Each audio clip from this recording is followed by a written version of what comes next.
이번 주 뉴욕 증시에서는 시장이 저점을 확인하고 반등을 할 것인지 여기에 주목이 되고 있습니다. 일단 연준의 바주카포가 기대가 된다 이런 얘기가 있는데 이번 주에 FOMC가 열립니다. 그래서 이번에 이 FOMC에서 연준이 어떤 정도의 경기적 부양책을 내놓을 것인지 여기에 관심이 집중되고 있는 모습입니다. 또 이번 주에는 경제 지표들도 많이 발표가 될 것으로 예상되고 있기 때문에 시장에 대해서 어느 정도의 반전의 척도 이런 것들이 만들어질 수 있을 것인지 이런 것들이 주목이 되고 있습니다. 자세하게 전달해 드리도록 하겠습니다. 주식의 반대 매매가 11년 만에 최대치를 찍었다고 합니다. 그만큼 주가가 많이 폭락을 했고 빚내서 투자한 사람들이 손해를 많이 보고 있다는 이야기인데요. 외상으로 주식을 산 상태에서 반대 매매를 만나게 되면 다 청산이 되더라도 빚을 갚지 못하는 이른바 깡통 계좌가 나온다고 하는데 어느 정도의 규모인지 또 어떠한 우려감이 있는지 알아보도록 하겠습니다. 코스피가 통계 이래 가장 싼 가격대에 진입을 했지만 섣부른 저가 매수는 참아야 한다. 여전히 신중론이 나타나고 있습니다. 자, 바닥에 대해서 슬슬 준비를 해야 되는 포인트가 맞기는 맞는 것 같은데 자, 매수 포인트를 어디로 잡을 것인지 이게 가장 중요할 것 같아요. 그래서 어느 시점이 좋은 포인트가 될 것인지 여기에 대한 이야기들을 해보도록 하겠습니다.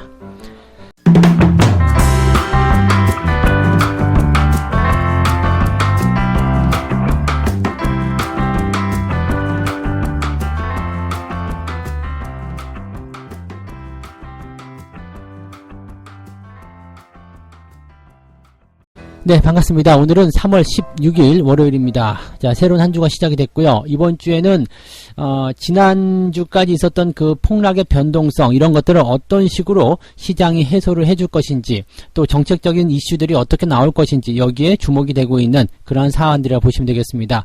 자, 이번 주에 어떻게 판이 잘 짜지느냐에 따라서 또 어떠한 기대감을 심어주느냐에 따라서 주가가 반등을 할 것이다 라고 생각을 하고 있는데요. 일단은 이번에 연준의 바주카포를 주목하라 이런 얘기가 나오고 있습니다. 이번 주에 이제 FOMC 이런 것들이 나오면서 미국 당국의 부양책, 이 미국의 FOMC 연준의 움직임이 가장 중요한 이유는요. 무슨 일이 있을 때 연준이 일단 가장 먼저 나서게 되는 거고요. 또 이 연준의 결정에 따라서 각국 은행들이 공조화되는 그런 정책적인 포인트를 만들기 때문입니다. 따라서 미국의 이 FOMC 회의가 정말로 중요하게 예상이 되고 있는 부분인데 이번에 큰 폭의 추가 금리 인하가 나타나고 양적 완화가 도입된다라면 어느 정도 시장이 좀 안정화되지 않을 것인가 이렇게 판단이 되고 있습니다.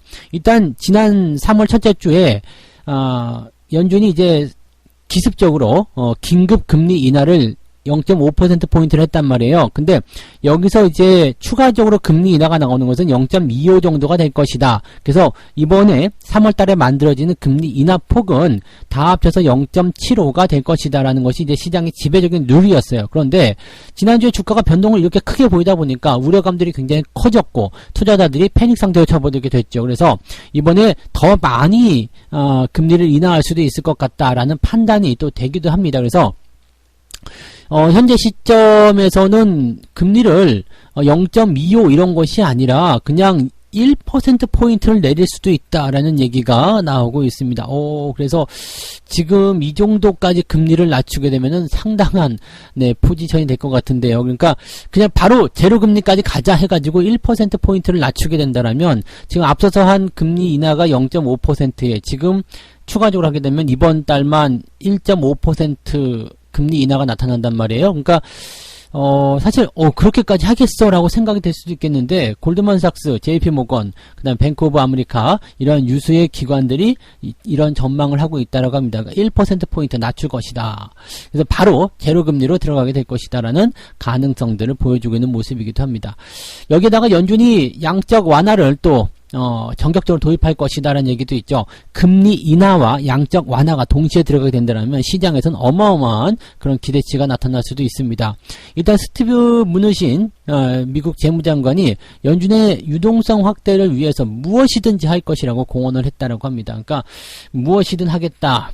지금 상황을 이제 정부가 개입을 해야 되는 상황이고 또 어느 정도 그냥 사정을 두고 하는 것이 아니라 무차별적으로 공격을 해서 완전히 초토화를 시켜버려야지 이 상황이 잡힐 것이다라고 예상을 좀 하고 있는 부분이라고 보시면 되겠습니다.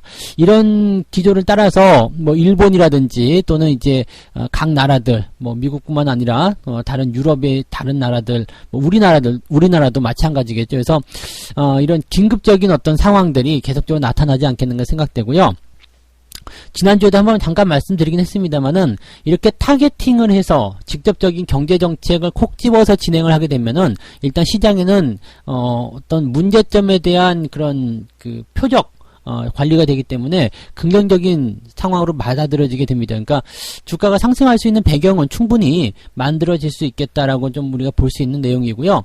일단 낙폭이 큰 것에 대해서 기술적 반등을 좀 세게 만들면서 마무리가 되기 때문에 아마도 주 초반의 장세는 긍정적으로 만들어지지 않겠는가라고 예상이 좀 될 수가 있겠습니다. 이 정도 좀 판단해 보시면 될 것 같고요. 이번 주 경제지표 같은 경우는요, 소매 판매 그리고 산업 생산 이런 것들이 이제 핵심적인 지표로 나타나게 됩니다. 당장 오늘은요, 엠파이어 스테이트 제조업 지수가 나타나게 되는데 제조업 지표가 좋게 나오게 된다면 큰 문제는 없어 보일 거라고 생각합니다. 왜냐하면 뭐 당장 시장을 끌어올리는 역할을 지표가 할 수는 없겠습니다만 그동안 이제 이 시장이 변동성을 많이 보인 이유는 경기적 불안감 때문이거든요. 이 경제적 불안감에 대한 내용들을 잠재울 수 있는 것은 경제적 지표입니다. 지표가 만약에 제조업 지표가 긍정적으로 나오게 된다면 이 부분은 미중 무역 분쟁에 따른 그런 지표 하락이 다시 반등으로 돌아서고 있다라는 예상이 되는 거거든요. 그런 얘기를 볼 수 있다라면 시장에서는 이 지나갈 수 있는 이런 악재들에 너무 신경 쓰지 말자. 주가는 상승할 수 있는 포인트가 만들어질 것이다. 이렇게 예상을 해볼 수가 있는 내용이 되는 거죠. 자, 그 다음에 이제 17일 날 내일은 이제 2월 소매 판매와 산업 생산 그리고 주택 가격 지수 뭐 이런 것들이 나오게 되고요. 그 다음에 18일 날은 신규 주택 착공 건수 및 허가 건수 그리고 FOMC 결과 이런 것들이 발표가 됩니다. 18일 날이 가장 중요한 날이겠죠. 그 다음에 19일 날은 이제 실업수당 청구 건수 그 다음에 필라델피아 연방은행의 제조업 지수가 발표가 됩니다. 그리고 4분기 경상수지가 발표되죠. 이번 주에는 그냥 주 초반부터 주 후반까지 굉장히 중요한 지표들이 많이 깔려 있고요. 특히 중요한 FOMC가 일단 진행이 되고 있다라는 것이 굉장히 이제 어떻게 보면 주목을 좀 해야 되는 상황이기도 하겠는데 결과물들이 나쁘지 않을 것으로 예상이 되고 있기 때문에 지금 상태에서는 긍정적인 기대감을 이번 주에는 조금 해보셔도 되지 않겠는가 이렇게 판단을 해볼 수가 있겠습니다. 시장에 대한 기대감은 조금 긍정적으로 풀이를 해보시는 것이 맞을 것 같다 생각이 되고요. 그렇다고 하더라도 뭐 너무 또 한쪽 방향으로만 치우치시면 안 되겠죠. 그 이야기 조금 이따가 다시 또 해드릴게요. 자, 두 번째 이야기 가도록 합니다. 주식의 반대 매매가 11년 만에 최대치를 찍었다. 그래서 뭐 안타깝지만 깡통 계좌가 속출하고 있다. 뭐 이런 얘기가 나오고 있습니다. 사실 이제 주식 반대 매매라는 것은 이게 확 주가가 한 번에 밀려버리게 되면 이게 손쓸 수가 없는 부분이죠. 뭐 이 정부 차원에서는 이 반대 매매에 대해서 조금 유예를 해줘라, 뭐 그런 것들을 좀 완화를 시켜줘라 이런 얘기가 나오고는 있습니다만 이 부분은 뭐 잘 아시다시피 증권사 고유의 부분이거든요. 왜냐하면 이제 금융위원회에서 지금 증권사의 신용융자 담보 비율 유지 의무를 면제해 주기로 했다라는 부분인데 이것은 뭐냐면 이제 증권사가 뭐 야 너희들 30% 증거금 돼야 되니까 이 증거금 이거 안 되면 안 돼. 이거 안 되면 반대매매 할 거야. 이 부분에 대한 것들을 면제해 주기로 한 거거든요. 그러니까 요거를 준수하지 않아도 그냥 제재를 받지 않게 해줄게. 너희들 그냥 이번에는 조금 봐줘. 이렇게 얘기를 해주는 부분이죠. 근데 증권사 입장에서요. 뭐 일단 증거금이 어느 정도 수준 만약에 100만 원이 필요하다. 그런데 지금 금융위원회에서는 야 그 100만 원 밑으로 내려가더라도 우리가 제재를 안 해줄게 이런 얘기를 한 건나 마찬가지거든요. 그러면 여유가 조금 있으니까 좀 더 봐줄게요 라고 할 수 있겠습니다만 증권사 입장에서 굳이 그래야 될 이유가 별로 없죠. 왜냐면 이게 위험 비율에 대한 내용이 바로 이 증거금이고 담보 비율이거든요. 그러니까 이런 것들을 굳이 증권사에서 내가 뭐하러 해주지 그런 걸 그렇게 할 필요가 있거든요. 그래서 이 반대 매매에 대한 부분들은 금융위원회가 이렇게 제재를 좀 완화시켜줬다고 하더라도 증권사에 그런 판단에 따라서 변동성은 충분히 나타날 수 있습니다. 지금 현재 이제 가장 문제가 좀 많이 되고 있는 것은 신용거래도 신용거래지만 이제 미수거래에 대한 부분들이 많이 있다라고 해요.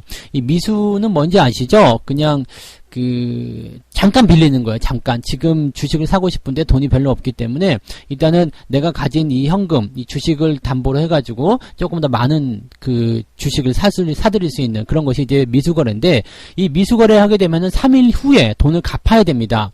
그러니까 보통 증권거래가 이제 3일 결제이기 때문에 이렇게 3일이라는 기간을 주거든요. 근데 3일 후에 돈을 갚지 못하게 되면 4일째 되는 날 남은 주식을 그냥 팔아버려요. 팔아버려서 이 빌린 돈을 지들이 가져가는 그런 모습이 나타나게 되는데, 이게 퍼센테이지로 계산이 일단 되잖아요. 그러니까 만약에 이제 주가가 지금처럼 막 하한가를 한 대 때려 맞거나 한 30% 정도 날아가게 되면은요, 대체적으로 계좌에 남는 게 별로 없을 거예요. 남는 게 없거나 아니면은 빚을 조금 많이 낸 상황이다라고 한다라면은요, 그냥 다 날아가고 없는 거가 되죠. 그리고 오히려 이제 주식을 다 팔고 나더라도 빌린 돈을 다 갚지 못하는 그런 상황이 벌어질 수 있습니다. 이게 어떻게 가능하냐면, 내가 1,000만원을 투자했어요. 1,000만원 투자했는데 만약에 미수거래로 3,000만원 정도를 더 땡길 수 있다고 생각해 보세요.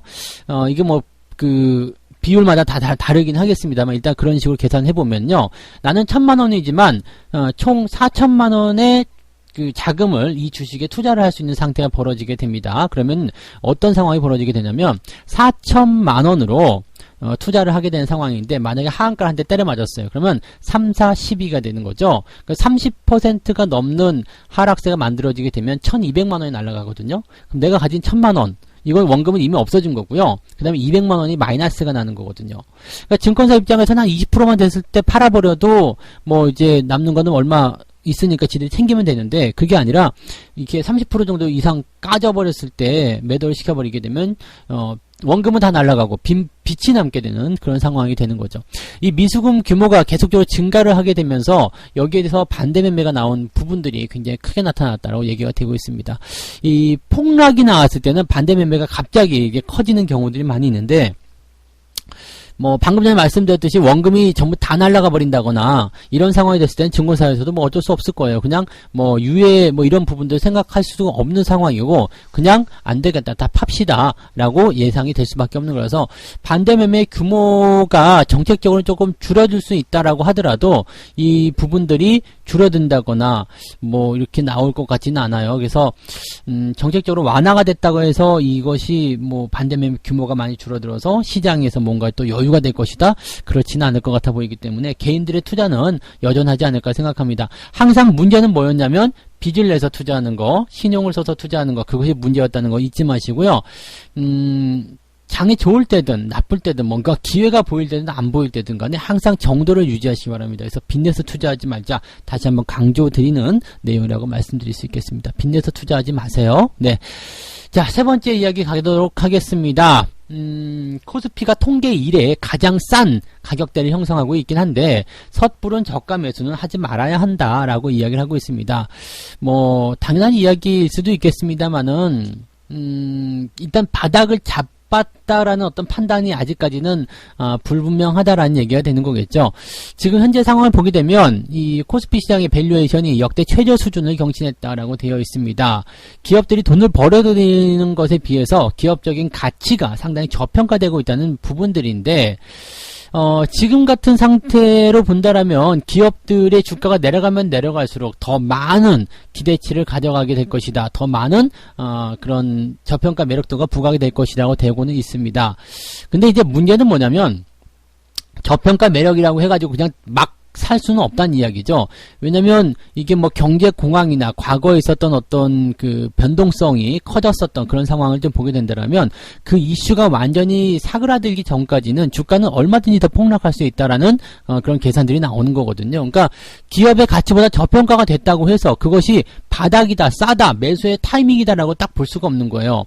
즉 주가의 매수 타이밍을 결정하는 것은 바닥이고 더 이상 내려갈 곳이 없는 그런 구간이 되어야지만이 가능한 것이다. 자, 일시적인 주가의 어떤 저평가라든지 하락 포인트는 얼마든지 만들어질 수도 있습니다. 그래서 이런 것을 보통 이제 언더슈팅이라고도 많이 하는데요. 생각했던 것보다 또는 정상치보다 더 많이 하락하는 부분들, 이런 부분들에 대해서 우리가 어떻게 판단하고 대응할 것인가, 여기에 대해서 좀 조심을 좀 하셔야 될 것 같습니다. 많은 개인 투자자분들이 실패를 했었던 이유 중에 하나가 뭐냐면 주가가 하락할 때 그냥 막 사는 거예요. 자, 일단은 이 종목의 그 적정 주가대는 10,000원이야. 근데 지금 9,000원에 와 있어. 오케이, 사자. 왜? 적정 주가보다 더 싸니까요. 그런데 이게 9,000원에 사가지고 올라가야 되는데 8,000원까지 떨어졌어요. 오케이, 또 사자. 그 다음에 또 떨어졌어요. 근데 이 상태가 됐을 경우에 이제 약간 고민들 좀 하게 되지만, 에라이 모르겠다. 어쨌든 10,000원에 갈 주식인데 더 사야 되겠다. 근데 돈이 없죠. 빚을 내서 투자하는 거예요. 여기서부터 문제가 되는 거죠. 근데 주가는 더 빠지게 되죠. 주가는 더 빠지게 되면 이게 문제가 어떻게 되냐면, 비중은 점점 커진 상태에서, 빚까지 낸 상태에서 주가는 떨어졌기 때문에 손실은 더 커지게 됩니다. 최후의 시점에 가게 되면 주식은요, 항상 여러분들이 보셔야 되는 부분들이 뭐냐면, 그 상승 꼭지점이나 하락 그 최저점에서 변동성이 굉장히 크게 나타납니다. 상승과 하락이 뭐 그냥 롤러코스터로 나타나거든요. 그래서 하락장에서 마지막 피날레는 정말로 어마어마한 투매와 어마어마한 공포심이 만들어내게 됩니다. 아마도 최근에 나타난 그런 포인트들이 그런 것들이 아닐까 싶기도 합니다. 그런 식으로 해서 주가가 쿵 하고 떨어지고 나면 손 쓸 수 없이 그냥 반대매매 쫙 떨어지거든요. 그럼 돈 다 털리는 거예요. 근데 내가 한번 생각해 보세요. 주가가 일단은 저평가 되긴 했는데 지금 바로 올라갈 것인지 아닌지 잘 모르겠다 이거야. 그러면 내가 기다려줄 수 있는 거죠. 내가 가진 주식이 더 떨어지더라도 어쨌든 10,000원에 갈 주식이기 때문에 단기에 대응하겠다라는 생각만 아니라면, 장기적으로 보겠다는 생각이라면 이거는 별 문제될 게 없는 거거든요. 그 다음에 내가 현금을 쥐고 있고 매수 여력이 있다라면 주가가 다 빠지고 나서 조금 올라갔을 때, 자, 10,000원짜리가 6,000원까지 떨어졌어요. 근데 6,000원에 사려고만 안 하고요. 7,000원에 사면 좀 어때요? 10,000원짜리에 7,000원에 산다. 괜찮잖아요. 그러면 6,000원 확인하고 7,000원 올라갈 때 그때 매수를 해주면 되는 거거든요. 그러면 정확하게 이 상승 포인트에서 이 평단가도 낮추게 되고 추세적인 부분에서도 도움을 받게 될 겁니다. 매매는 그렇게 하셔야 되거든요. 그러니까 지금 같은 현재 시점에서는요, 최악의 경우를 고려해서 주가가 더 빠질 수도 있다. 아직 바닥이 확인되지 않았다라는 부분들이 나오는 거니까 이 부분에선 저가 매수라고 해서 무조건 들어가는 것이 아니라 신중하게 대응을 해야 된다라고 봐야 되는 부분들입니다. 그래서 여러 가지 가능성들을 열어놓고 시장이 직접적으로 상승에 대한 포인트를 만들어 줬을 때, 그런 가능성을 나에게 이야기해 줬을 때, 그럴 때 매수를 들어가라, 이렇게 말씀을 드릴 수가 있는 거죠. 그런 부분들 여러분들이 참고를 해 주시면 좋을 것 같습니다. 자, 이렇게 해서 오늘은 3가지 이야기 전달을 해드렸습니다. 뭐 나쁜 소식은 없었던 것 같아요. 뉴욕 증시가 이번 주에 연준의 발표, 이게 사실 가장 큰 이벤트라고 보시면 될 것 같은데, 이 연준의 바주카포 금리를 과연 1%포인트나 내릴 수 있을 것인가, 양적 완화할 것인가, 여기에 대해서 주목하고 있다. 그 다음에 각종 경제 지표들 같이 좀 살펴봐야 되겠다, 그런 얘기고요. 일단 이번 주는 지난주에 워낙 변동을 세게 했기 때문에 거기에 대해서 이제 뭔가 맞춤을 해주는, 그런 주가를 좀 회복시켜 주려는 그런 정책적 움직임이 나올 것이다, 긍정적일 것이다, 이렇게 보여지고 있는 부분입니다. 자, 주식 반대 매매가 11년 만에 최대치를 찍었다. 이것은 뭐 더 이상 말씀드릴 거 없이 빚내서 투자하지 말자, 그 말씀을 꼭 드려야 될 것 같고요. 빚내서 투자하는 것에 대한 경각심 정도는 꼭 여러분들이 알고 계셨으면 좋겠다, 이 말씀을 드려야 되겠습니다. 자, 그리고 코스피 통계 이래 가장 싼 시점이긴 합니다만, 그냥 무턱대고 매수한다기보다는 시장의 바닥을 확인하고 천천히 진입을 해라. 그래도 늦지 않는다, 그 말씀을 드렸으니까 신중한 매매 해주시기 바랍니다. 자, 책 한 꼭지 읽고 마무리하도록 하겠습니다. 대중들은 감정적이고 단기적인 성향이 있다. 추세는 당신이 기대한 것보다 멀리 갈 수도 있는데 이것은 대중들이 이성적으로 행동하는 대신 감정적으로 행동해서 달리기 때문이다. 이렇게 되어 있습니다. 네, 잘 보세요. 대중들이 감정적으로 대응을 했기 때문에 어떻게 보면 하락은 더 나올 수 있다는 얘기죠. 그래서 이 변동성이 완전히 끝날 때, 이 사람들이 지칠 때, 그럴 때 반전이 나온다고 합니다. 그래서 조금만 더 여유를 가지고요, 시장을 기다려 보시면 좋을 것 같습니다. 시장이 붕괴되지는 않습니다. 시장이 망할 염려도 없습니다. 여러분들이 정도를 지켜서 투자를 잘 했다라면 지금 손실이라 하더라도 다시 복구가 될 겁니다. 그러니까 여유를 가지고요, 편안한 마음으로 시장을 바라보셨으면 좋겠습니다. 자, 이번 주 한 주도 모두들 힘내서 화이팅 해주시기 바라고요. 좋은 결과들 꼭 만들어내실 거라 생각합니다. 손실 많이 회복하시고 좋은 결과들을 만들어내는 그런 멋진 한 주 시작하시기 바랍니다. 저는 다음 시간에 다시 오도록 하겠습니다. 고맙습니다.